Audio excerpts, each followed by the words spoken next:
Considerada como pioneira no mercado, SAF do Atlético ainda não caminhou.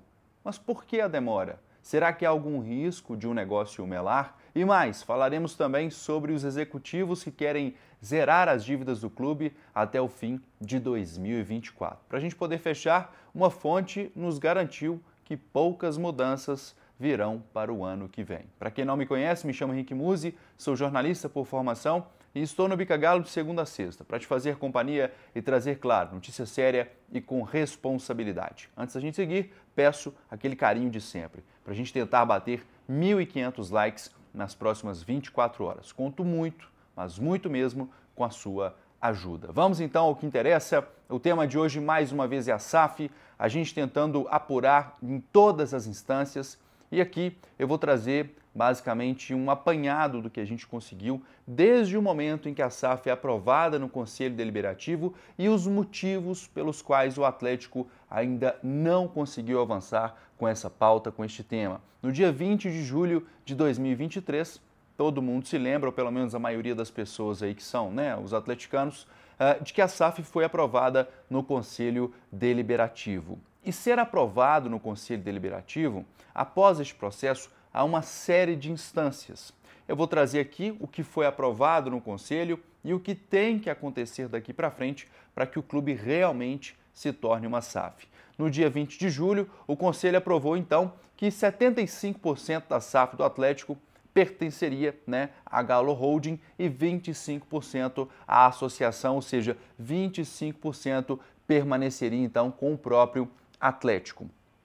A SAF seria responsável, na verdade é responsável, por assumir 100% das dívidas. E de acordo com o próprio Atlético, é o maior aporte dentre todas as SAFs do Brasil, alcançando o valor de 913 milhões de reais. Um pouquinho à frente eu vou explicar como que funciona esse aporte, que na verdade não são 913, são 600, mais ou menos 610 milhões de reais, mas sim, se a gente contabilizar toda a dívida, o valor chega aos 913, a gente não está descartando dinheiro aqui, obviamente que não faremos isso. Bom, vamos continuar então. O Atlético precisa agilizar os processos para que a SAF realmente aconteça, pelo menos próximo aos prazos que foram estipulados. E a pergunta que fica sempre no ar, Musi, você sempre fala que o Atlético ainda não é uma SAF, o que está acontecendo, por que não virou uma SAF, existe risco deste negócio melar, Passa então por vários fatores. O primeiro deles é concretizar este negócio através da chamada Galo Holding. O que é a Galo Holding? É um CNPJ que é transformado em uma holding. Muito se fala sobre holding e as pessoas ficam com dúvidas, CNPJ é a mesma coisa que holding, não é, o que é holding, por que usam essa nomenclatura? Eu não vou aqui adentrar em terminologias jurídicas, mas eu vou explicar ao seguidor as vantagens do Atlético ou deste grupo em transformar um CNPJ normal em uma holding.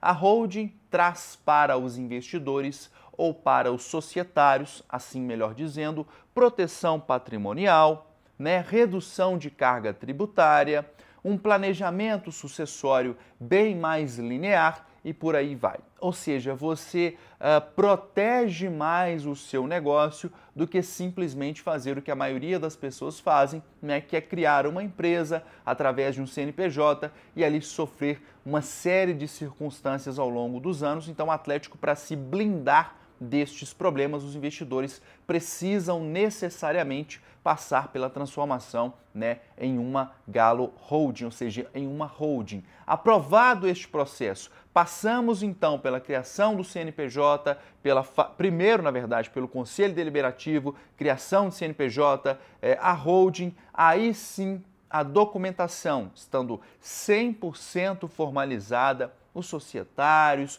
o percentual de cada um deles, quanto que cada um vai investir inicialmente, todo este processo finalizado, essa documentação segue para um órgão regulatório que se chama CADE. Caberá então ao CADE aprovar ou não este processo. A legalidade é muito bem provável que isso vá acontecer, porque o Atlético e estes investidores têm um corpo jurídico brilhante e eu particularmente não acredito que encaminhariam, né, documentos com algum tipo de problema ou que vá gerar ali desencontros dentro do próprio CAD. Então, repetindo, o Atlético deve sim, em breve, e aqui daqui a pouco eu falo sobre os prazos, encaminhar essa documentação ao CAD. E aí sim, o CAD, né, aprovando essa Galo Holding, estaria tudo certo. Aí sim, o Atlético formalmente se torna uma SAF. Relembrando, não é uma SAF ainda. Agora, quais são os prazos? Né? Porque a gente fala muito sobre o momento que isso pode acontecer. Né? O CAD, a questão envolvendo o CAD inicialmente, a previsão era de que até o fim de agosto toda essa documentação fosse enviada ao CAD e até o momento não foi. Isso gera consequências, principalmente quando a gente fala sobre investimento, pelo menos até onde sei, tá? Porque aqui as coisas podem mudar de uma maneira muito breve, inclusive nós consultamos uma fonte para saber que pé estaria isso e se há alguma possibilidade, né, deste investimento não ser impactado por essa questão burocrática envolvendo documentação e etc. Em resumo, tá? Até o dado momento, os documentos não estão no CAD e o Atlético tem sim que correr contra o tempo para que isso seja aprovado o mais breve possível. Sobre investimento, quando que a grana da SAF realmente entra nos cofres do Atlético e essa dívida começa a ser diluída, rastelada, né? Ali, de certa forma, a pretensão é de acabar com ela de uma maneira muito breve. Mas quando essa grana entra nos cofres do clube? Talvez essa é a principal questão que você, web espectador, quer mais saber em relação à SAF. Senão o clube não precisaria se tornar uma SAF se não tivesse uma dívida tão grande, né? Mas antes da gente falar sobre isso, eu peço o seu like, a sua compreensão. O like ainda está muito baixo, então tá gostando do conteúdo? Gosta aqui do meu trabalho? Deixa o likezão, vamos tentar bater 1.500 nas próximas 24 horas. E você que não é inscrito, mais de 50% das pessoas passam aqui, gostam do nosso conteúdo e se esquecem de inscrever no canal. Quando isso acontece, você vai buscar depois novamente e não vai encontrar. Então faça agora a sua inscrição também. Vamos falar então sobre investimento. A previsão é de que 610 milhões de reais entrem nos cofres do Atlético até o fim do mês de setembro. Pelo menos esta era a previsão inicial. Lembrando, tá? Mais uma vez puxando da memória de vocês. O projeto está aprovado no Conselho, a documentação está em curso, mas não foi 100% finalizado, ou seja, tudo o que deveria ter passado antes desse aporte inicial não aconteceu ainda. Então, há duas vertentes de raciocínio. Há aquela vertente, né, ou com fontes que a gente conversa, de que a documentação, até que seja aprovado pelo CAD, isso causa prejuízos no investimento ao clube, ou seja, enquanto tudo não tiver 100% certinho, nós não vamos investir. Há uma outra vertente de outro grupo que a gente consultou que disse o seguinte: não tem diferença alguma, ou seja, se a gente investe agora, isso não vai trazer nenhum tipo de dano, a SAF já está muito bem estruturada e a gente não corre risco de isso acontecer se a gente for levar em consideração a segunda vertente, a segunda linha de raciocínio da nossa fonte. O Atlético sim, até o fim de setembro, colocaria ali um aporte de 610 milhões de reais, que na verdade devem cobrir uma dívida de mais de 800 milhões de reais, tá? Uma pergunta que sempre acontece aqui também nas nossas lives, nos nossos conteúdos do Bicagalho é o seguinte: Muzi, há algum risco, levando em consideração tudo isso que você está falando, da SAF não vingar, né, já que os documentos estão atrasados, que o aporte também corre o risco de atrasar? Gente, nós já conversamos com mais de 3 fontes dentro do Atlético e não há risco nenhum. Toda a estrutura do Atlético já está sendo montada pensando na próxima temporada. Teremos reestruturação de alguns departamentos dentro do clube. Tá? É importante frisar isso aqui ao torcedor. Algumas coisas realmente de maneira mais estrutural, aquilo que eles entendem, né, da maneira de fazer futebol, que vai mudar sim para a próxima temporada, como eu já trouxe aqui em outros vídeos O Atlético tem inspiração em um clube da Inglaterra, eu não vou citar aqui o nome, mas que fez bonito aí nos últimos anos, né, que fez a coisa realmente acontecer através de muito planejamento, de uso de análise de dados, enfim, o Atlético, o foco para a próxima temporada será esse. E passando por isso, alguns departamentos serão sim reestruturados. O Atlético já trabalha como se fosse uma SAF, apesar de no papel não estar 100% assinada. 5 pilares já foram criados, isso através de um documento que a gente teve acesso. 5 pilares da SAF para a próxima temporada. O primeiro deles é a manutenção de uma equipe competitiva, ou seja, daqui a pouco eu falo sobre o elenco, sobre a montagem do elenco para a próxima temporada. O segundo ponto, a criação de uma base reveladora. Há um incômodo muito grande da atual diretoria do Atlético em revelar poucos atletas da categoria de base. Eu acho que estão certíssimos em relação a isso. O clube precisa revelar mais jogadores.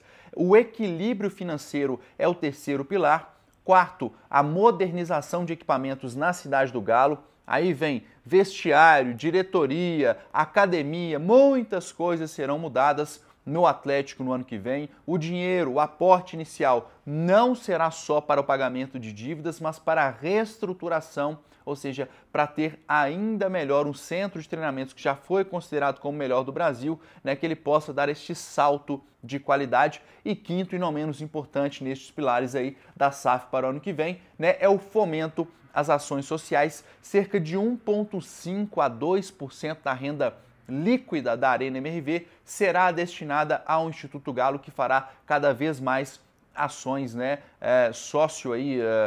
não vou dizer socioeducativas, mas ações de cunho social para garantir aí o fomento nesta área que eu acho extremamente importante. O clube de futebol não é só uma empresa, é também parte da sociedade, e ajudar a quem precisa é mais do que necessário. Você que está querendo anunciar aqui no canal Bica Galo, não perca mais tempo, coloque agora o seu telefone voltado para este QR Code. O canal Bica Galo é sério, tem presteza, credibilidade. E a gente quer trabalhar com marcas que também tenham, né, este mesmo perfil. Então mande agora a sua mensagem. O canal Bica Galo estará de portas abertas para te receber aqui. Para a gente poder fechar, tá? Executivos querem zerar as dívidas até o fim de 2024 e mais, fonte garante que não fará grandes mudanças no Atlético no ano que vem. Em relação às dívidas, serei breve aqui na explicação, já falei sobre isso antes. A dívida do Galo é de 1,8 bilhão. O Atlético terá inicialmente um corte de 300 milhões da dívida pertencente ao Rubens Menin e ao Ricardo Guimarães. Deste corte, terá mais 610 milhões de aporte inicial previstos até setembro, que na verdade a expectativa de conversão é de até 810 milhões, ou seja, você tem 610, mas você vai negociar com os credores 810 e você tem uma dívida final de 690 milhões, ao qual parte dela entra no Profut. A expectativa do Atlético até o fim de 2024 é encerrar o ano com cerca de 390 a 400 milhões de reais de dívida total. Relembrando, saindo de 1,8 e migrando para 400, mas para que isso aconteça, a SAF necessariamente tem que se tornar uma realidade. Para a gente fechar aqui, tá? Fonte garante, não faremos grandes mudanças no elenco. O Atlético passará sim por transformações, mas não serão transformações tão substanciais assim no elenco. E aqui eu coloco 4 pilares desta mudança que teremos para a próxima temporada. Mais uma vez o canal Bica Galo obtendo informações exclusivas e trazendo isso aqui para você, web espectador. Por isso que é importante o seu like, é importante a sua inscrição para que a gente possa continuar desempenhando o mesmo trabalho que vocês já conhecem. Tá? O primeiro pilar é a manutenção da base, tá? Que existe nessa temporada. A maioria dos atletas permanecerão. Teremos aí uma análise para saber quais os jogadores merecem ou não ter o contrato renovado. Essa análise já está em curso, tá? O terceiro ponto, a liberação de alguns jogadores que não farão mais sentido permanecer aqui no clube, seja liberação por empréstimo ou troca de atleta, ou às vezes, né, o fim ali, como eu disse anteriormente, não fazer a renovação de contrato, aposentadorias e por aí vai. O quarto ponto, e não menos importante, tá? Poucos reforços pontuais. O Atlético não fará investimento em montante. em peças específicas. Ou seja, vai contratar um ponta, vai ser um ponta que está sendo observado há X meses, com essas características, assim, assim, assado. Provavelmente serão atletas mais jovens, com retorno a curto e médio prazo e por aí vai. Gente, o conteúdo aqui hoje deu pano para manga, eu não esperava falar tanto. Espero que vocês tenham gostado. Se eu pudesse continuar falando aqui, eu falaria até amanhã, porque tem muita pauta em cima disso que eu já estou falando, mas eu espero que também vocês entendam, não dá pra gente falar tudo num vídeo só. Tamo junto e misturado, não saia sem deixar aquele likezão, fortaleça 1500 e deixe o seu comentário aí, deixe o seu comentário também com o nome de onde você tá falando. Na sexta-feira tem os abraços aqui no canal do Cagalo. Eu vou nessa, um forte abraço a todos, fui!